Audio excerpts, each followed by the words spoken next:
you're watching Here and Now. We're getting into our panel discussion now, still trying to unpack what the challenges are for young people, especially trying to do business in Kenya. Let me introduce you to my panelists. I have King Kaka on my right. He's an entrepreneur and a music mogul. You can own that. You can own it, it's okay. Confidently. Confidently. Yes. We have Rena Hicks, who's an investment banker. She's an author. She's also a financial advisor. Thank you so much for joining us. My pleasure. Okay, then we have Shoba Gatimu, who's a lawyer and also told me to say that he's the food guy. Thank you guys for coming. Thank you. What made you want to go into business? You could have chosen another path. You could have chosen to be employed in the office, but you all decided, I want to go into something on my own. I think for me, it started early. Nikiwa mdogo, I used to sell rabbits. Okay. That's where my name came from. Is that the story? Yes. How old were you? Class 1, class 2. Oh, wow. Wow. Imagine, yeah. Okay. So guys used to come Tani Yeah. and say, we want to buy rabbits from that kid. And there was a book called Kaka Sungura na Yeah, Wenzake. I remember that. Yeah. So I was really clever kid. Yeah. Any cheeky 844 kid. person remembers that. Yeah, Kaka Sungura na Any Wenzake. Yeah. And also, my role model is my mom. Okay. My mom alikuwa anauza fruits, so I used to love the business mode. And she taught me to how to be an accountant from the word go. Is it the same story for you, or? I think so. I think for me, it didn't start that early. My first business was when I was around 24, 25. And it was something that happened. What happened was we had the bombing in Kikambala. And a friend of mine who worked together in the same company were like, we need to do something about this. And we decided to do a show. And we didn't know how we're going to make this show work, how we're going to get paid, but we decided let's just go ahead and do it. And I remember it was called Matembezi, and we showed it around in the different stations, and it didn't quite get picked up. In fact, they ended up doing one of their own called Out and About.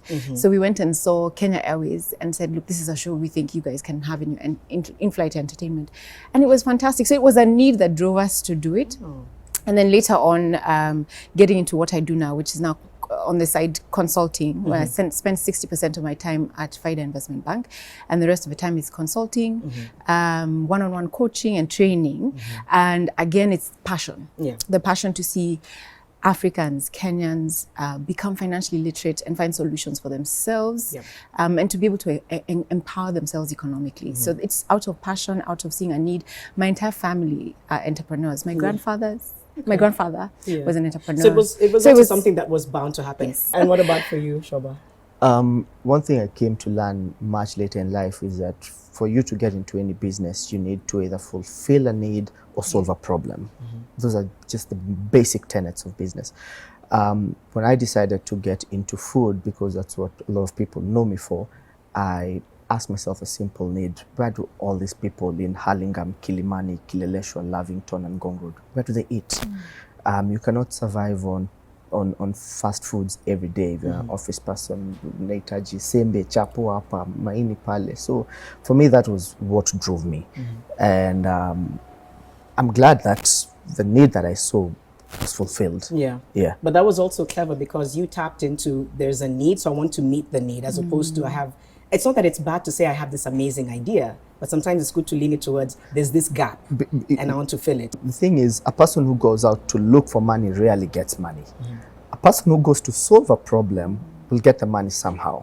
You see, for you, what most people come up with is brilliant ideas, but before you pitch it, before you get the capital for it, it's too long down the line that no one is willing to take up on it. And you just talked about accessing funds. Let's talk a little bit about the access to government procurement opportunities AGPO program, which basically says 30% of government contracts should go to youth, women, people with disabilities. Senator Sakaja talked about how even though it exists, people don't really have access to their money because of our system of giving kickbacks, right? And so I want to know whether you think there's an honest way of doing business in Kenya. I think there is. It's just that it'll take you longer. It'll take a lot more effort. Have you ever struggled integrity-wise in your business in terms of Absolutely. but you didn't give in? I have. Let me not lie. I have given in. And I remember it was years ago, and the kind of business that we do, you go to a huge corporate and say, we have a certain block of shares, for example.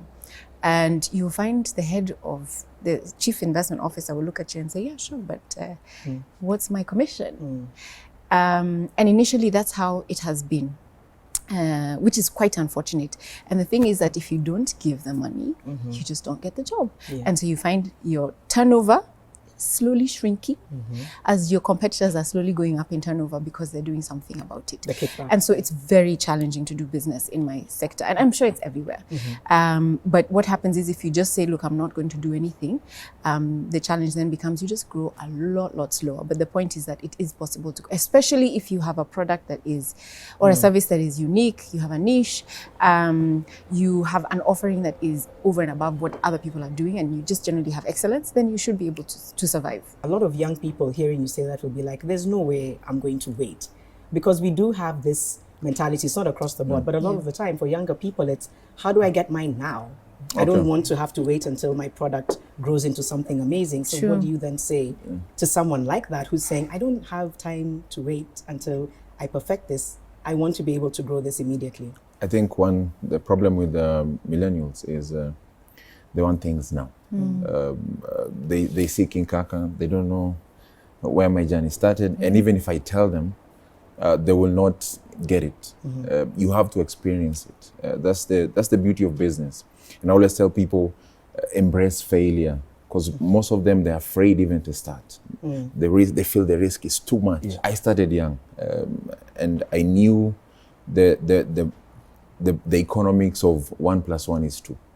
So most of them will tell you I'm looking for 10. I remember when I launched my first album, I took like 5 copies and I sold them to 5 guys. And I took that money, made 10 copies. By the time I was launching my album, I had sold like around 400, 500 CDs in like 2 months. I like what he said. Before I come to Shoba and how we can kind of change the mindset, you would know about financial acumen, so to speak. So he's just described a model that it's impressive in terms of you do this so that you're able to, but maybe there's not a lot of people who are equipped with that knowledge, especially young people. Yes. How do they get access to that kind of thinking, information, to know that there's certain things you have to do in order to advance your business? Yeah, I think mentorship plays a big role. I think as a young person, when you want to get into business or any venture, it's very helpful to talk to somebody who's been there before, who has experienced it, who has succeeded, to just understand, okay, King Kaka, I can see you're shining. You know, you have this crown on your head. How did you get that crown? What were the steps that you took? See, that's a fantastic example to take. And mentorship doesn't mean I have to identify that person, they have to hold my hand. There's lots of people on YouTube, there's books out there that people can read, the stories of journeys that successful people have taken.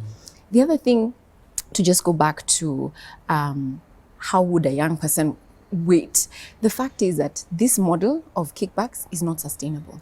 Do you know you will see your revenues grow, but when you look at your bottom line, nothing's coming to you. You're working for all these people, you're giving kickbacks, and it's not sustainable for growth. And so, I mean, already, what are you doing? You know, we talk about corruption all the time, you know, and sing about it, and our leaders, but if ourselves are doing those sorts of things, then what are we doing as a nation? How are we making We're a doing difference? the same thing on a small We scale. are, and a lot of people, I think, look at it and say, that's all I know, so I'm going to do what I see them do. He talked about people are scared of failure. You had a business venture that, you know, didn't quite go as you wanted it to. Tell us a little bit about that and how you were able to overcome that quote unquote failure and say, I'm ready to move on to something else. I come from what do I call it? Like a close society kind of neighborhood. And we don't have much in terms of amenities and all that. So we're talking to a friend and we decided a gym would be good for a neighborhood. So we started with, with him he was a trainer. So it was easy. You see, for business, there's always a guy who brings in the money, there's a guy who brings in the idea. So with him, he was a guy who was supposed to bring in the idea. So because he's a trainer, I thought this looks like a good idea. He has a client list, he has everything.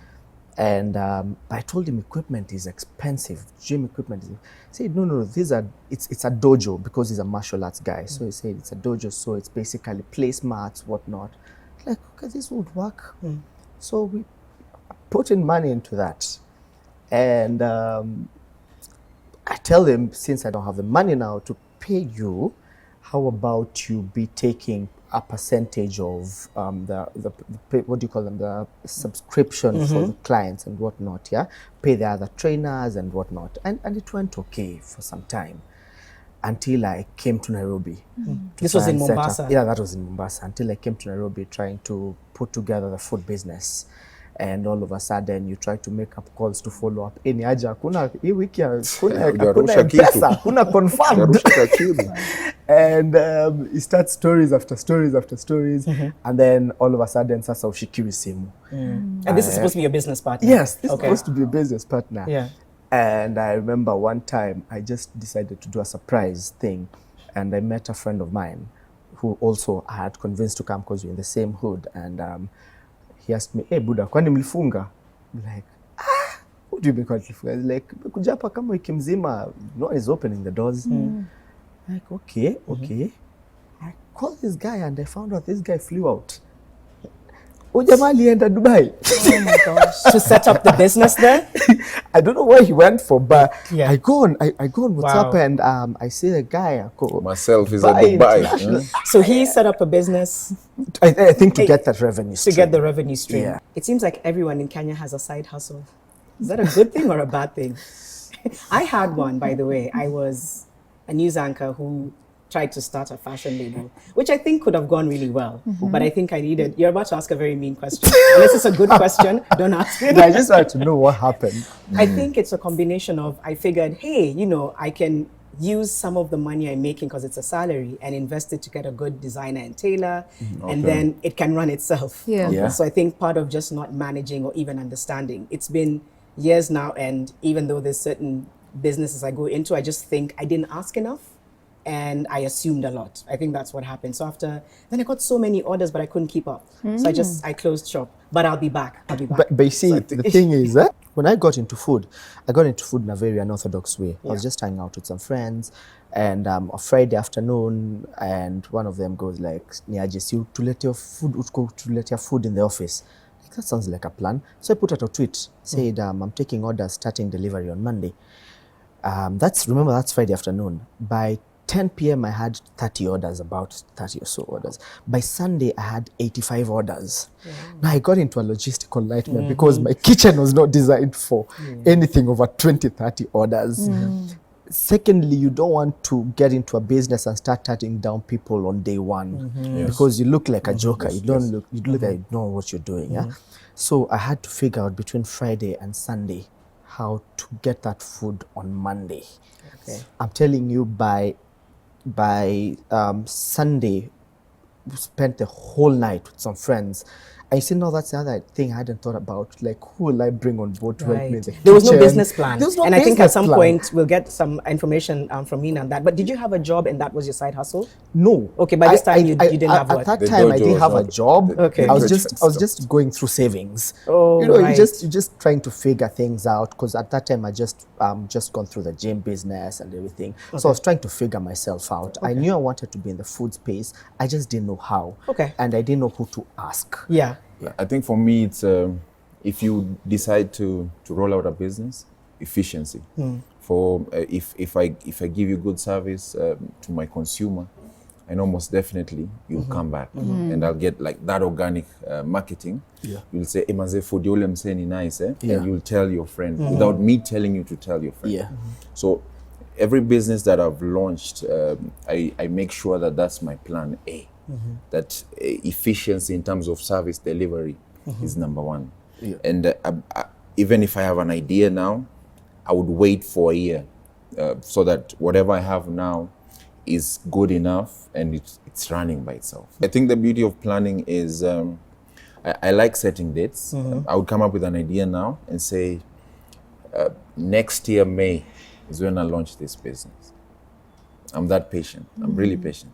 Is that part of what you do for your financial advice in terms of talking about planning, talking about looking ahead, speaking from what he said? It is. In fact, I was just having a conversation with Caleb just before we came on set.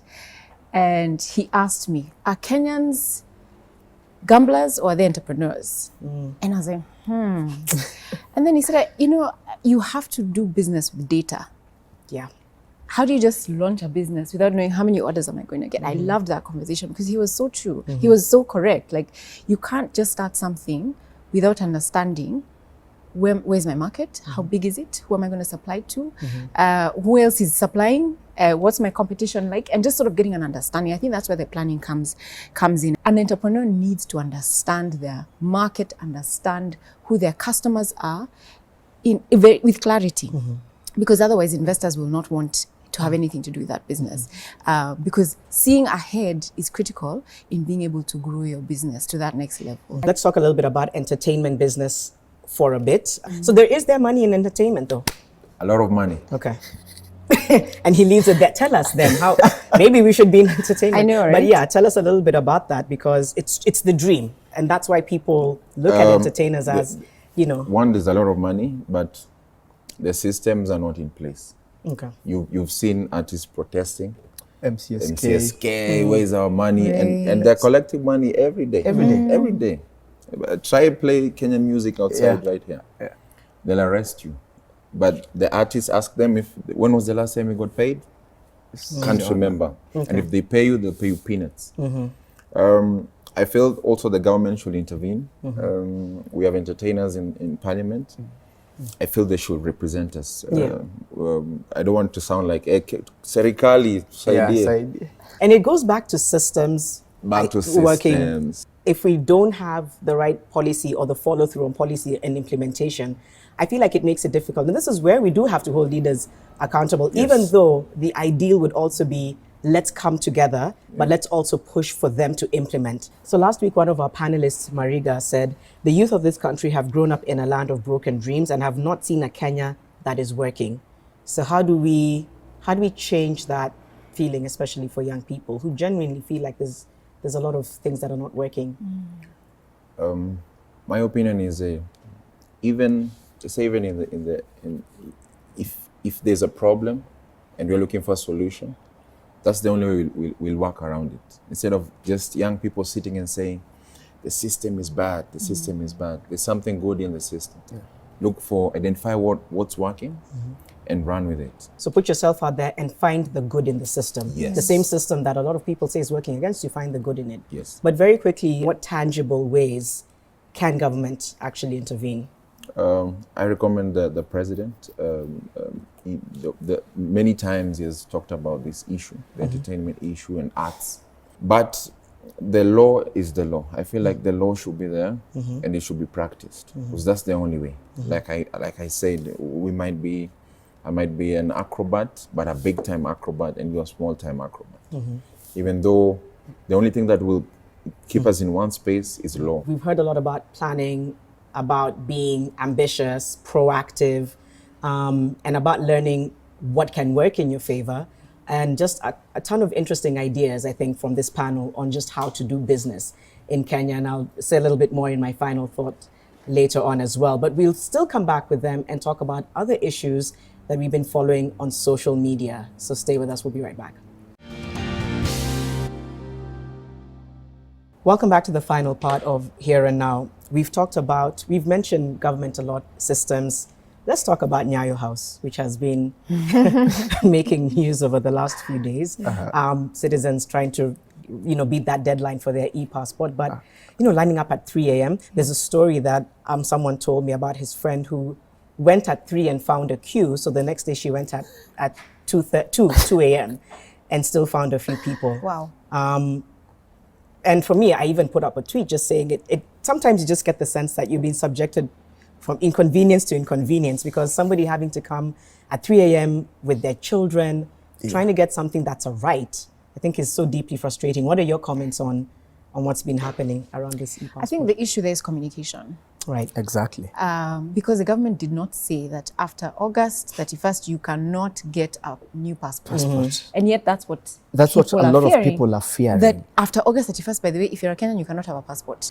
So, if 40 million people went to a department of government to get a service, there's no way the government can cope.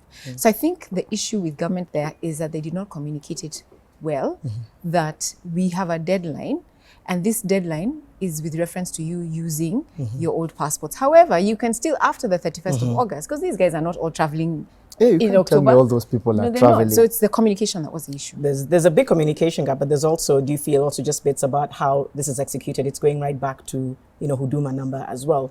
I think people are having that kind of issue Was around good. how, yeah. I haven't even decided to go yet. For what, Huduma number or for the passport? Both. Okay. Yeah, same Why? here. I'm just being honest, both. No, that's Yeah. okay. Because I feel whatever I've seen on the internet, it's too hectic. One, I think the government should just organize and say, first they need to give us time. Let's space it out. Because you're a planner. I'm a planner, and they need to plan. I mean, all big corporations, they run on planning. Yeah. Because they just woke up one day and they said, listen, before that fast. For that first. But when was that one day that they woke up and said that? End of last year. When was that? You know, the deadline was actually last year, August. Last year, September. It was actually No, initially but last you year, know, September. that brings It's up been the a issue of while, guys. It's communication. been a while. Because you see, right now, there's as recent as last week, around mid of the week, we started seeing stories that, you can actually apply for your passport in other towns. It's like, na Mombasa SGR ni thao, naweza kimbia coast na nirudi. And you see now, that's the other point, that if government was clear on its communication strategy, tell these people that, weekend, a lot of you people go to your places of need. You can go to Nakuru, you can go to Eldoret, you can go to Kisumu, you can go to Mombasa. You will decongest that whole Nairobi. With this whole devolution thing, we still shouldn't be talking about trying to decongest Nairobi. We're not maximizing it. Well, in Mombasa, we have that Uhuru Nakazi or something, former PC's office. They're issuing those things. People are still coming to Nairobi. Because they don't know communication. They don't know. It's pure communication. That's why when she asked about it, we all like, by they because nobody. And she's like, I really advance Yeah, take advantage. exactly. Yeah. So I think it's a whole communication issue that the government should be clear and give options while it's giving deadlines. People that still lazima mkuje Nairobi congest whatever, you can do it at the comfort of Mombasa, Kisumu. If you're in Eldoret, you can rush to Kisumu or you can go to Nakuru. I think the whole know what's happening, know when, just so you try to meet your deadlines. So despite all, the bad news that we could talk about and institutions either failing or not, let's talk about good news for a bit. So this segment is called Good News. And something incredible that you've either witnessed or that's happened to you over the last week. We can start here. I feel like I should talk about Kenyan music. It has grown. We've seen different generations. And now I feel also the corporate Kenya and just brands outside. The Kenyan music is opening up to the world. I'm working with the international brand, which is Remy Martin. Other artists are working. Calligraph is working with Monster. Okto is with UN. Sauti Soul is out there. So the world is watching. So that is really big, one. And then two, there's this new explosion of artists. Oh, I saw on Twitter the other day, someone said, I don't remember the last time I had Niger music. So Play Last K time- is taking shape. Yeah, you can remember So, last time I yeah, went to I'm YouTube and happy. looked for Yeah. Davido and whatnot. So those two things, we have a new generation which is now putting Kenyans back on check, and then brand-wise, business-wise, we're now making business. Okay. Yeah. I think mine is a little older than a week, but I'm still celebrating the young law students from Strathmore University who went for a competition, moot court competition in Harvard and beat everybody else and came home with a trophy. So I'm really happy about that. Yeah. Congratulations to them. Fantastic, Pete. I saw that as well. For me, is it a good thing or is it a challenge? For me, it's the recent, is it BAC or is it BAKE Awards? Oh, the Baker Awards. BAKE Awards, Yeah. yeah, because for the last 1 year, I've been telling myself, I'm going to get myself into it. But every year I find some reason that I'm not getting into it. So first, that's congratulations to my fellow bloggers and vloggers. Because I think corporate, like Kaka was saying, right now corporate and the world is watching. Right now, bloggers and vloggers are getting bigger endorsements, better paychecks. It's not like Kitambo when you would be told pesa kidogo kidogo. Nowadays, the world is watching. So I think it's a good thing, and we should just keep creating, keep doing what you're doing, and tuendesha hizo ma Range Rover pia sisi. Right, why not? I think good news all around. I really love those. I completely agree with the fact that there's a lot changing in the scope. Kenya is really being seen shining in the world, and I think that's incredible. And Kenyans in Africa also shining. Harambee Stars, you know, making it to AFCON after I think a decade Yes. plus Yeah, of yeah, making it. about I think 15 for me years. that's good news. Well, Yeah. unfortunately. Of course, unfortunately, there was a loss. Yes, Hiccup. we do. Yeah, there was a hiccup. There's but still time. but There's still time, but Yes, but there's it's But I been such also a big loved tournament. how celebratory people were Yeah. about them making it. I think we need more of that. And sometimes it seems so seasonal. I find like we need to almost support and celebrate consistently. Yeah, we and I hope do. we can get to that Yeah. place, whether We it's do. musicians, Yeah. athletes, you know, and just keep that spirit throughout. But I think we're getting there. I hope so. I yeah. think I look forward to the day that our team will win something and the they country will win. come to No, a they halt. win. You see, No, right not now, them winning, They always that we'll win. celebrate. I Everything. think our issue is celebrating the way we complain. If we could just celebrate as much as we complain, I think that would be great. That's Accessibility. a Yeah, I good like point. that. I Yeah, really I like like that. that. Accessibility is huge challenge. Right now, you can go on YouTube and search for Arsenal's top 50 goals, and you will get them. Try look for last year's game, Harambee Stars, or any game that made them qualify for this AFCON. One. Do you know Tell why? me where you Their get si- that their content. industry as a system. Yes. So, the system is gonna us.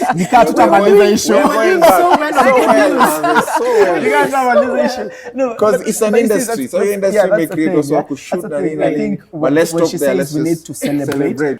I know we're so tempted to be like, it's good, but it's good. It's good. All that is It's good. good. Let's It's just take all it as good. that. Okay, and I feel like that's where I'll pick up my final thought for today. Yes, there is opportunity all around us.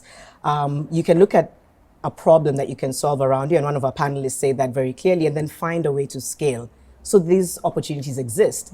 I do still feel like young people need schools and government and institutions to offer them some form of support. We're not saying it's not there, but just to make it a bit more inclusive for them to feel that they're plugging into a much bigger cause. Otherwise, you run the risk of them feeling like they're not a part of the pie. There is pie for everyone, but allowing them to feel like they're being supported to access that, I think, is the bigger issue here. So it's been an incredible conversation. Thank you all so much for joining me on Here and Now. Thank you for having us. Right, thank you for watching. Remember, the conversation will continue online. Follow Here and Now across all of our social media. I'm Janet Bogwa. Thank you so much for watching, and we'll see you again next time.